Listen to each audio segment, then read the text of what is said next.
Coach, thanks for joining us today on the special edition of Cardinal Rewind Football Preview 2013. Today, we're talking about wide receivers. Kind of give us your breakdown of what you expect out of your 2013 class. Well, as we're only about a month away from really getting going here, I was thinking a little bit about last year and what I thought about going into the season. I remember thinking I was excited last year. Even though we brought back a lot of players, we still didn't quite know what we had. This year we bring back another good group. We didn't graduate one guy. We'll have 3 seniors. So we bring back a good group of guys, but this year I'm eager. I'm eager to get started. I want to get going with the guys. I think we ended spring well. I really do. I think we made some really good improvements, and so that's where I kind of get that feeling of eagerness to get started. You kind of get excited when you don't always know what you're going to get. Hey, it could be really good. But this year, I think when you bring back guys that have played for so long, Mark, Michael, and Jeff have played going on 3 years, all of them, majority as starters. Kurt Van Essen played for us for a couple of years now. Wren got in the games last year. Jesse Cywick's gotten into games last year. So for me, that's where I get that eagerness, where I'm ready to get rolling and see what these guys can do now with having a good couple of years under their belt. You've touched on a couple of these guys. Jeff Janis had a breakout year in 2012. Kind of talk to us about what you expect from him going forward. I mean, he set a lot of records, and I think the expectations are high for him, not just on a team level, but at a national level. The expectations are high. They're always going to be high. I mean, my biggest goal for Jeff is so that my expectations for him never exceed the expectations for himself. And I actually had a chance to talk with one of the all-time greats here, Brian Dolph, who was an unbelievable receiver for us. And he texted me. Couldn't make it back to the golf on this year, and he just said, hey, Coach, just wish you the best. Make sure those guys really get after it this year. And I texted him back, Brian, our goals for these guys are still so much higher. And he responded back, that's what I like to hear. And that's the same thing I tell all the greats that ever call or get back in touch with us, Ruvel Martin, Glenn Martinez, Mike Crawford, Bobby Orry, those guys that talk with us say, hey, how's the team looking? I'm saying, hey, guys, we have so much more we think we can do.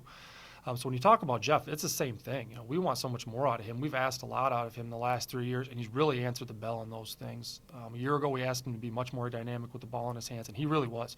You go back to that Valdosta State game to open up the season, and he scores that touchdown, I believe, in the second quarter, and he rips through a couple tackles that we hadn't seen before. And that was really a start of a season where he kind of showed those things, and that was encouraging. This year, we need him to be more aggressive with the ball in the air. And if he can do that, he's really got a chance to be really, really one of the better ones that have come through here. But he's got to do those things. There's still some things that he lacks that we really, really want to see him improve on. And we're going to need that. We're going to need him playing his best in the biggest games, which is for us really every game in the season. One of the players that kind of when you put Jeff up there and talk about all the things he accomplished that really fell under the radar but did a lot of great things last year, Mark Thrash. It's actually a really good statement you made there about Mark, kind of being a guy that made a lot of plays but maybe didn't quite get the notoriety. But I will say this, and I really believe this, it's 4th down and 10 against Grand Valley last year, and we're down. And I still don't know where Coach Collins called that play out. It was a great one, but the guy that caught that was Mark. And John made an unbelievable throw, probably one of the best throws I've seen in my career of coaching and playing. But Mark Thrash hauled in a 4th down and 10, and then the play later we won the game. And people don't quite understand how important that play was. And it's always going to get overshadowed. And probably in the lore of Saginaw Valley football, that was probably one of the better games we've ever seen. Had we won or lost, I still think it would have gone down as one of the greats in the history of this league maybe. It was an unbelievable game, but to come back and make that play in that situation, I think that shows a lot of what Mark is. He's a guy that maybe doesn't catch quite all the notoriety that he should, but he's made some really big plays for us, and I really hope he can do the same thing. And we're putting a lot more on his plate next year. We're really going to be excited to see what he can do because he's shown the ability to be a big-time receiver, and I think he can really step up to a bigger role next year. Kind of falling under the same, not in the spotlight, but it's always coming up big for the offense, and it was kind of noted midway through the season he got dinged up a little bit and was out, and the offense kind of stalled. But when he's in there, Mike Albrecht is really driving that offense. This is going to be almost an odd compliment, but I don't think we realized how good Michael was for us until he was gone for a couple games. He just got banged up a little bit, nothing serious, and he came back and played. Same thing. Caught the game winner against Valdosta State, team that went on to win the national title and made an excellent move. John threw an excellent ball. We had great protection, and all those things kind of came together. But at the same time, here's a guy that Doesn't get all the notoriety, maybe should all the times, and just makes a lot of plays for us. He's really a guy that we've, again, probably thrown some things at that maybe people wouldn't notice, but he's been able to really accept challenges for us. He's been a really good for us in the special teams game. He returns punts for us. And does a lot of things that we ask. He never complains. He goes out there and does his job. And he's really got a very workmanlike attitude the way he plays. So I've been really encouraged with him. Same song and dance with him as I have with all three of these seniors. We expect more out of him. And if we're going to be the type of football team that we think we can, in our group especially, he's going to have to be a guy who's going to have to raise his game too. I've told him that. And he's never backed down from that. Same thing. He's very excited about the year. And I know he's really going to do a good job this fall. A player that plays a similar position to Albrecht, Wren, kind of, came in and did some stuff for us last year. Talk about what you expect out of him this year. Sean was a redshirt freshman last year, and when you're playing behind three juniors and having some older guys ahead of you, sometimes it's harder to break into that mold. But when Michael went down, he came in and made a really big third down catch for us against Michigan Tech. Same thing, may not have seemed as big at the time, but it really kept a drive going for us. And he came in and played that game, started for us against Michigan Tech, and I think that was a great experience for him. Like I said, he's a guy that, goes out and does everything we ask for him. He plays on punt for us and runs down on kicks and does all sorts of things for us. And if he's 160 pounds soaking wet, I'd be shocked. So he's a kid that never backs down from any challenge, and he really goes out there and plays aggressive football for us, and that's really what we need. But he should have gained great experience last year, playing on special teams, playing and getting in the game at a receiver and starting a game for us. So, I don't know where he's going to go this year, if he's going to get a lot better, if he's going to get a little bit better, but he's going to get better, that much I can tell you. One of those players that seemed to give us a dynamic aspect early in the season, kind of got dinged up and then was out, Dionte Jobe. Mm-hmm. Talk about Dion and the growth that you expect out of him this year. Dion can do a lot of things for us.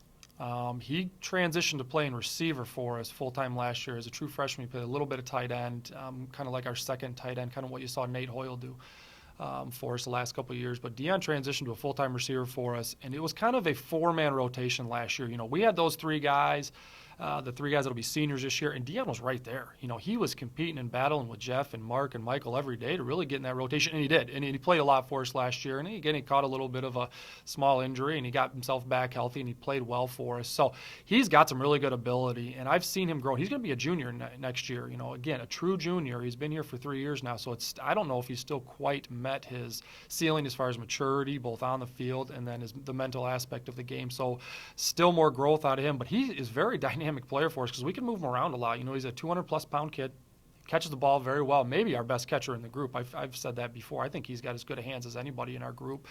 And he really is actually pretty good with the ball after he catches it with the ball in his hands. That's actually a little bit more impressive than I kind of thought when I got a chance to start working with him last year. So I'm really hopeful that he can continue that and really make this a dynamic group of 4 and 5 guys that we really don't feel like we have much of a drop-off when we get guys into different personnel packages. So really excited for Dion, but he's got to continue to develop. He's got to get faster. He's got to put himself in a position where he can make it through a full season and take the pounding that comes with playing football at any position. So excited for him, eager to get him back out there and working with him because, like I said, we kind of fell off a little bit at the end of the season with just a minor injury, and he didn't quite get to finish the season, I'm sure, the way he would have liked to, playing as much. And he'll get back out there this fall, and I'm really excited to see what he can do.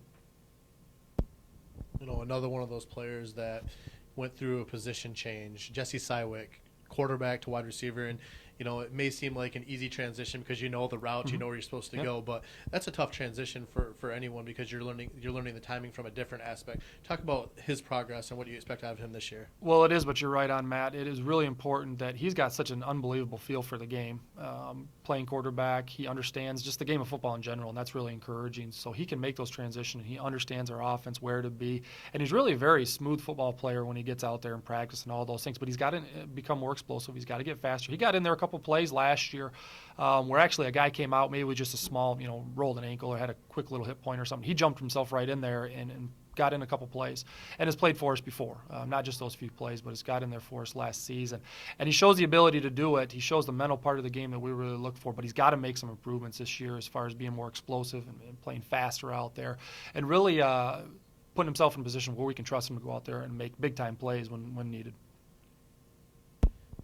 Kind of rounding out that group of guys that played last year, Kurt Van Nessen got in there a few times, made something happen, special teams player, but got the experience as a younger guy looking to make a step up? Kurt's actually a very talented player. He's got really good speed.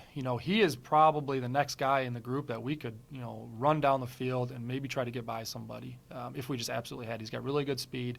Last year against Wayne State, Mark was kind of hobbled in that game and couldn't go back out there, and Kurt was the guy who ended up playing for the rest of the game and made a nice catch on his first career catch, and then subsequently fumbled it about 2 steps later when a defender knocked it out and Michael Albrecht batted that ball out of bounds.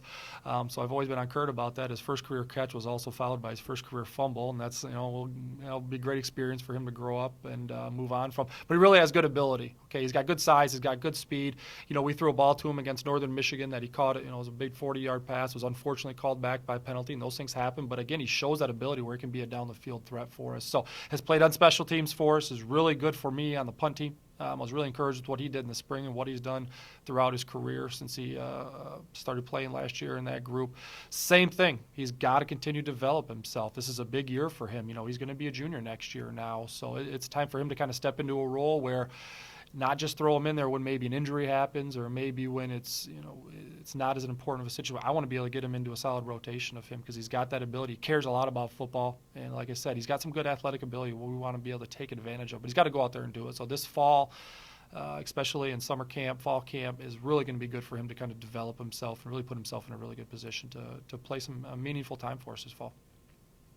And every year you have new guys that have to step in and learn the offense, kind of get acclimated with the way they're going to do things for the next 3 years or so. Yeah. Talk about some of those newcomers. Well, a couple of our young guys that maybe didn't play it, people aren't going to be as familiar with our group is Trey Wells, Alfonso Vutaggio, and Alante Gardner, and those 3 guys really have excellent talent. It's kind of funny about Alfonso. We went down when we were recruiting him at Utica Eisenhower High School. We went down to recruit him. We watched him as a defensive back, after his junior year, and we thought, boy, that kid can strike people. He can be a good corner for us. And I went down and watched him dominate, taking the ball out of the air, playing receiver. And since then, I've always wanted him, to play our position.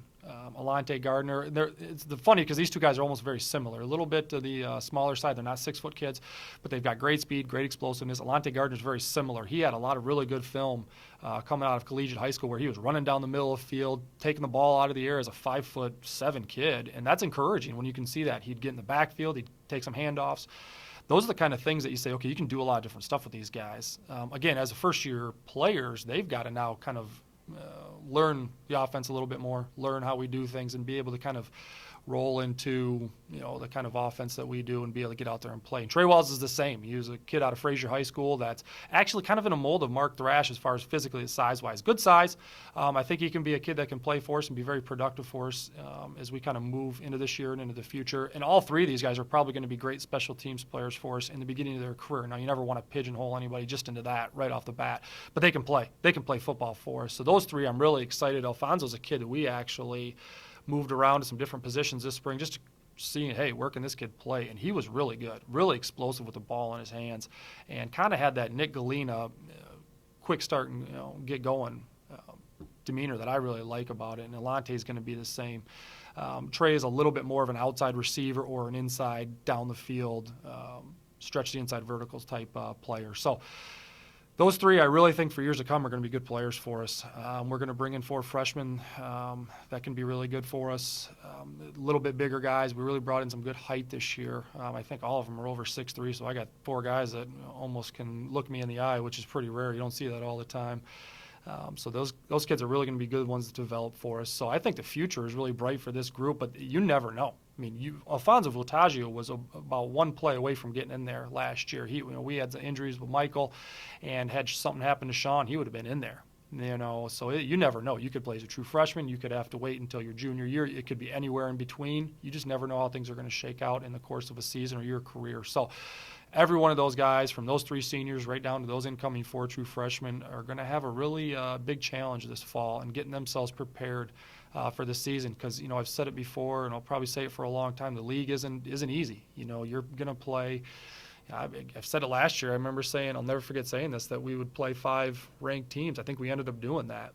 And I bet you we'll play 5 or maybe 6 ranked teams this year. Northwest Missouri's probably got a chance to be the number 1 team in the country going into the season. They're that talented. You're going to play the standard grade teams, Hillsdales and the Michigan Techs and Grand Valleys and Ferris, and Northern Michigan's a team that's really on the rise. They had a great year last year, and Wayne State played in the national title game 2 years ago. So find me an off week. I mean, there just aren't any, So these guys all got to be ready to roll. Could come down to a true freshman making a play. Could come down to all our 3 seniors going out there and making our big plays for us. So, we've got a good quarterback back there. We've got a good offensive line. We're going to fill in some pieces, and my guys got to be ready to make plays when they're counted on. All right, Coach, I appreciate it. Thanks for joining us today. Thanks.